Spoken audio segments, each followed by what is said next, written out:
여러분 12월입니다. 벌써 2020년도 이제 한 해의 끝자락으로 다가왔습니다.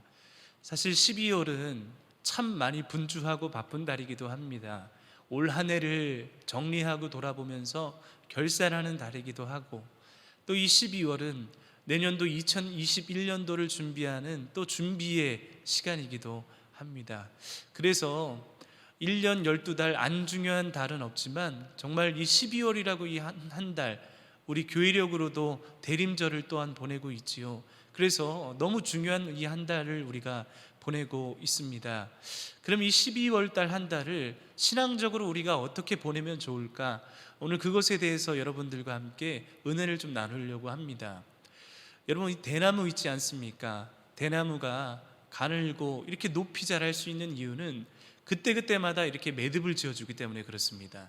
이 자라면서 매듭을 지어주고 또 이 자라면서 매듭을 지어주고, 이 매듭의 반복을 통해 정말 어떤 태풍이 불어도, 그리고 어떤 바람이 불어도 쉽게 이렇게 부러지거나 흔들리지 않는 이 대나무의 모습을 우리가 볼 수가 있습니다.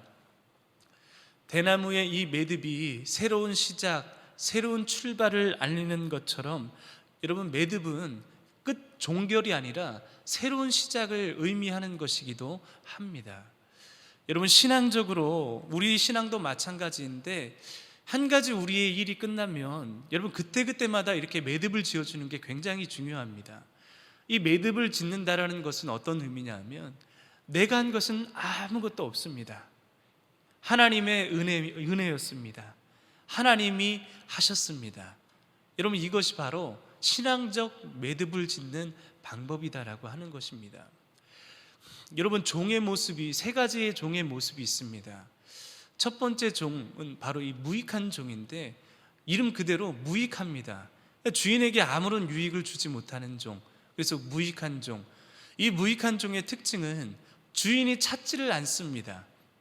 한 가지 일을 맡겨놓으면 그 일을 잘 해내야 되는데, 이 말 그대로 무익, 주인에게 아무런 유익이 되지 못하니까 주인도 더 이상 일을 맡기지 않는 겁니다. 이게 무익한 종이 있고, 두 번째 종은 바로 이 유익한 종이 있습니다. 첫 번째 무익한 종과는 다르게 유익, 주인에게 이제 유익이 되고 도움이 되고 또 주인에게 또 힘이 되는 종입니다. 그런데 특징이 하나 있습니다. 이 두 번째 유익한 종의 특징은 무엇인가 하면, 모든 수고를 자기의 의로 여깁니다. 주인이 명령했을 뿐인데 그 명령을 다 하고 난 다음에 주인에게 나 이렇게 열심히 했으니까 돈 더 주십시오 할 사람들입니다.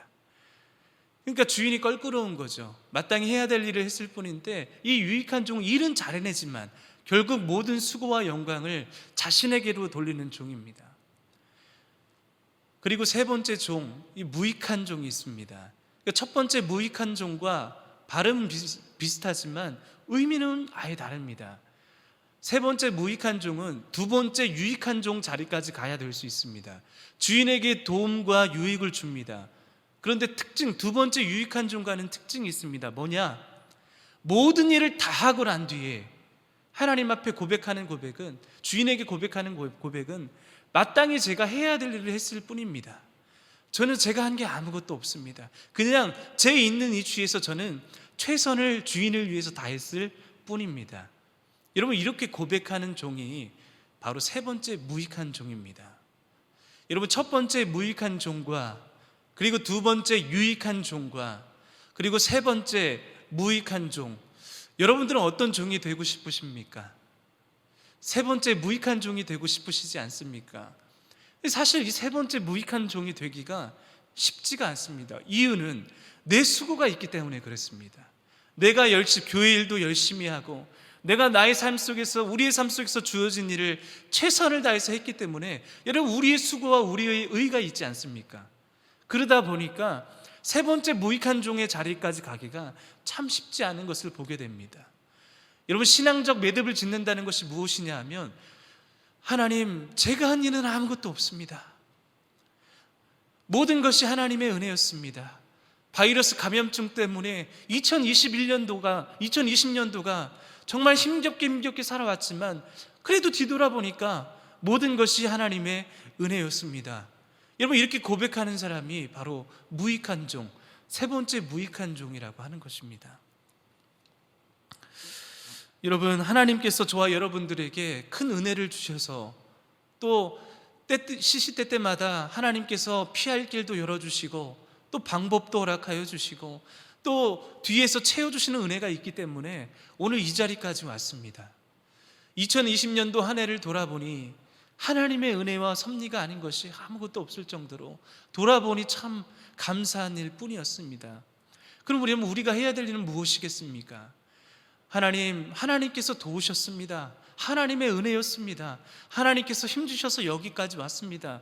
여러분, 이 고백의 매듭을 우리가 지금 지어줘야 된다라고 하는 것입니다.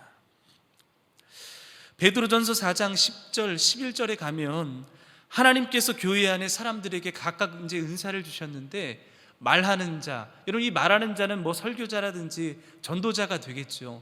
말하는 자가 말할 때는 하나님께서 말씀하시는 것 같이 하고, 그리고 봉사자들 있지 않습니까? 교회의 여러 봉사자들은 하나님께서 공급하시는 힘으로 하는 것 같이 하라, 그렇게 말씀하고 계십니다. 이 말은 무슨 말이겠습니까? 만약에 그 수고와 의가 나에게 돌아가면 내가 한 것이지만 그 수고와 의가 그저 그냥 하나님께서 마땅히 나에게 직분 주시고 은혜 주셔서 감당했습니다, 고백하게 될 때는 여러분 하나님이 영광을 받으시는 겁니다. 매듭을 짓는다는 것은 바로 이러한 것입니다. 내 은혜가 아니라 하나님이 은혜 주셔서 했습니다 라고 하는 고백입니다. 만약에 이 신앙적 매듭을 우리가 지금 짓지 못한다면 여러분 우리의 삶 속에 뭐가 많아지냐 하면 바벨탑이 많아집니다. 만약에 이 매듭을 짓지 않는다는 것은 이 바벨탑을 하나씩 쌓는 것하고 똑같습니다. 하지만 반대로 우리가 한 가지 우리의 일이 끝날 때마다 하나님께 감사로 영광을 돌린다면 여러분 우리의 삶 속에 어떤 탑을 쌓냐 하면 에베네셀의 돌, 도움의 돌, 하나님이 여기까지 우리를 인도하셨기 때문에 내가 할 수 있었다고 고백하는 이 고백이 될 수 있습니다. 창세기 11장에 가보면 여러분 바벨탑 사건이 나옵니다. 바벨탑 사건의 가장 핵심은 무엇입니까?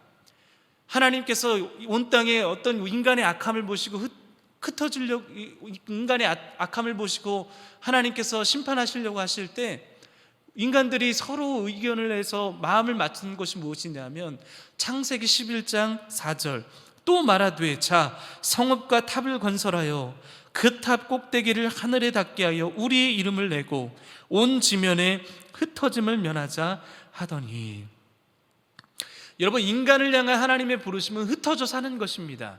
더 이상 악한 짓을 하지 못하게. 그런데 인간은 하나님의 그런 마음을 알에도 불구하고 흩어짐을 면하자, 그래서 탑을 쌓기 시작하는데 그게 바로 여러분 바벨탑이라는 겁니다.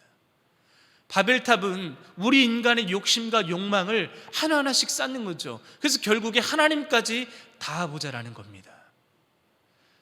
여러분 성경에도 보면 아시겠지만 모든 시대적 흐름과 역사 속에 주인이 바뀌게 될 때 문제가 생기는 겁니다.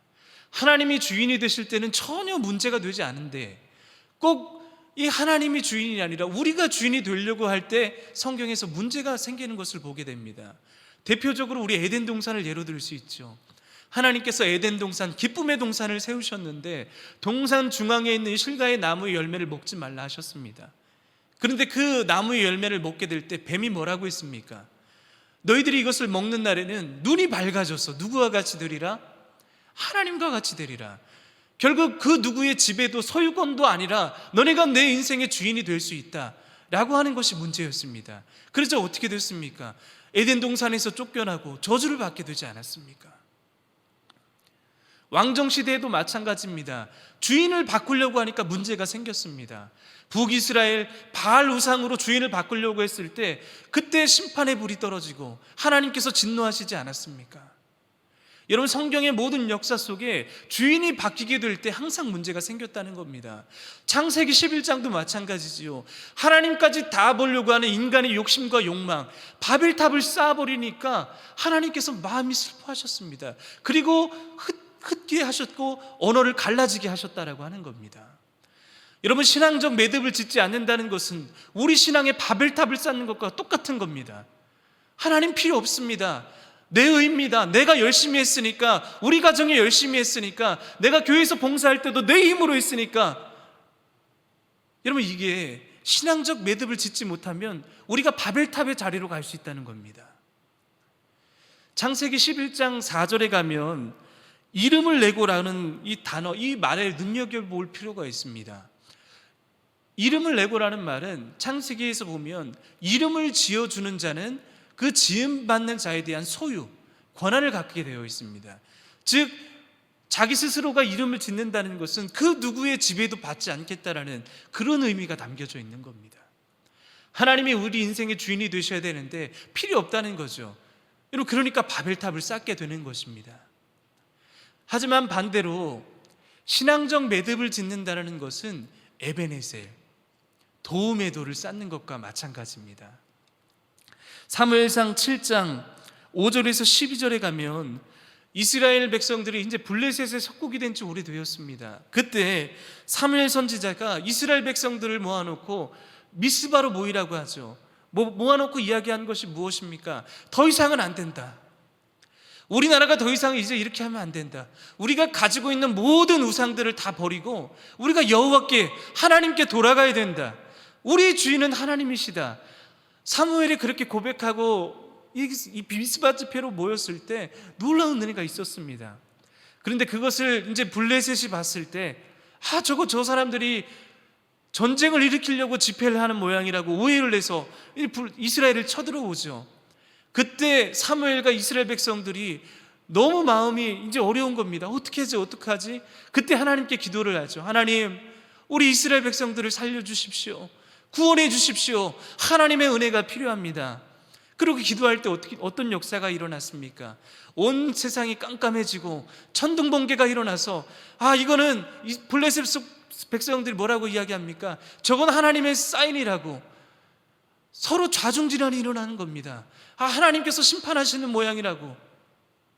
여러분, 그러자 이 놀랍게 승리의 역사를 경험한 이스라엘 백성들이 기념비를 세워서 하나님께서 여기까지 우리를 도우셨다고 도움의 돌, 이름을 에베네셀이라고 짓지 않았습니까? 모든 것이 하나님의 은혜라고, 모든 것이 하나님께서 역사하셨다라고 고백한 이 도움의 돌, 바로 에베네셀이라고 하는 것입니다. 여러분, 이렇게 하나님께 모든 영광을 돌리는 것이 신앙적 매듭을 짓는 일입니다. 오늘 본문을 보면 10명의 나병 환자가 있습니다. 예수께서 그 마을에 오신다라는 소문과 소식을 들었을 때 그 나병 환자들이 소리쳤죠. 예수 선생이여, 우리를 불쌍히 여기소서. 그러자 예수님께서 그 나병 환자들에게 가서 이야기를 하십니다. 너희들 저 제사장에게 가서 너희들의 몸을 보이라고. 여러분, 구약의 율법에 의하면 이 나병에 걸리면 반드시 제사장에게 가서 몸을 보여야 되고, 또 나병이 낫게 되면 제사장에게 가서 몸을 보여서 공동체, 마을로 돌아가도 좋다는 이 사인을 받아야 됩니다. 그래서 예수님께서 가다가 고침받을 것을, 고쳐주실 것을 아시고 가라고, 그래서 제사장에게 몸을 보이라고 했는데, 여러분, 가다가 10명이 나음을 입었습니다. 다 고침을 받았습니다. 근데 여러분, 누구만 돌아왔습니까? 한 명, 그 사마리아 사람 한 명 외에는 아무도 돌아오지 않았습니다. 예수님께서 말씀하시죠. 왜 너밖에 돌아온 자가 없냐고, 나머지 9은 어디 있냐고. 여러분, 생각해 보십시오. 9대1입니다. 우리 한 가지 일이 끝날 때마다 매듭을 짓는다는 것이 쉬운 일인 것 같지만, 여러분, 10명 중에 9은 자기 갈 길 간다는 겁니다. 왜요? 수고한 것이 있으니까. 자기가 말씀을 들어서 갔기 때문에 자기 의의가 있지 않습니까? 10명 중에 9은 자기 갈 길 간다는 겁니다. 그러면 서두에 말씀하셨듯이 그 9은 바벨탑을 쌓는 겁니다. 내 수고가 있으니까. 나머지 한 명만 에베네셀, 하나님이 도우셨습니다. 그 예수님의 발 앞에 엎드려서 모든 영광을 하나님께 올려드리는 것입니다. 여러분, 쉬운 일인 것 같지만 쉽지 않다는 것입니다. 내가 수고하고 내가 갔으니까 내가 순종해서 나음을 입었지만 예수님께서 가능했어 그래야 되는데 내가 수고한 게 있으니까 쉽지 않은 것입니다. 여러분, 우리의 삶은 어떻습니까? 감사로 하나님께 영광을 돌릴 일들이 참 많은데 그때마다 이 신앙적 매듭을 지어주지 못한다면 여러분, 모든 수고는 우리의 의로 돌아갈 수가 있습니다. 내가 열심히 살았고 내가 열심히 일했고 내가 부지런히 한 의가 있기 때문에 그 수고가 내 의가 될 때가 있습니다. 그래서 여러분, 신앙적 매듭을 지어준다는 것이 너무너무 중요합니다. 이 12월 한 달을 여러분 어떤 의미, 어떻게 이렇게 보내시겠습니까? 그동안 올 한 해 동안 우리에게 베풀어 주신 하나님의 은혜를 한번 적어보시지 않겠습니까? 여러분, 적어보시면서 정말 한 가지 일마다 매듭을 지어주시는 것은 어떻습니까? 하나님께서 도와주셨군요. 하나님께서 일하셨습니다. 모든 것이 하나님의 은혜입니다. 여러분, 이렇게 고백한다면 우리가 신앙적 매듭을 잘 짓고 있는 것입니다. 예수님께서 십자가에 돌아가셨을 때 예수님의 고백은 자기 부인입니다. 예수님의 수고와 의의가 없는 겁니다. 그저 예수님은 하나님께서 그렇게 말씀하셨기 때문에 자기를 부인하고 결국 그 십자가에서 온 인류를 위한 그 은혜를, 구속의 은혜를 우리에게 허락해 주셨습니다. 여러분, 자기를 부인하는 곳에 하나님의 영광이 임합니다. 나를 부인하고 오직 하나님을 높여드리는 이 일이 하나님이 영광 받으시는 일이랍니다.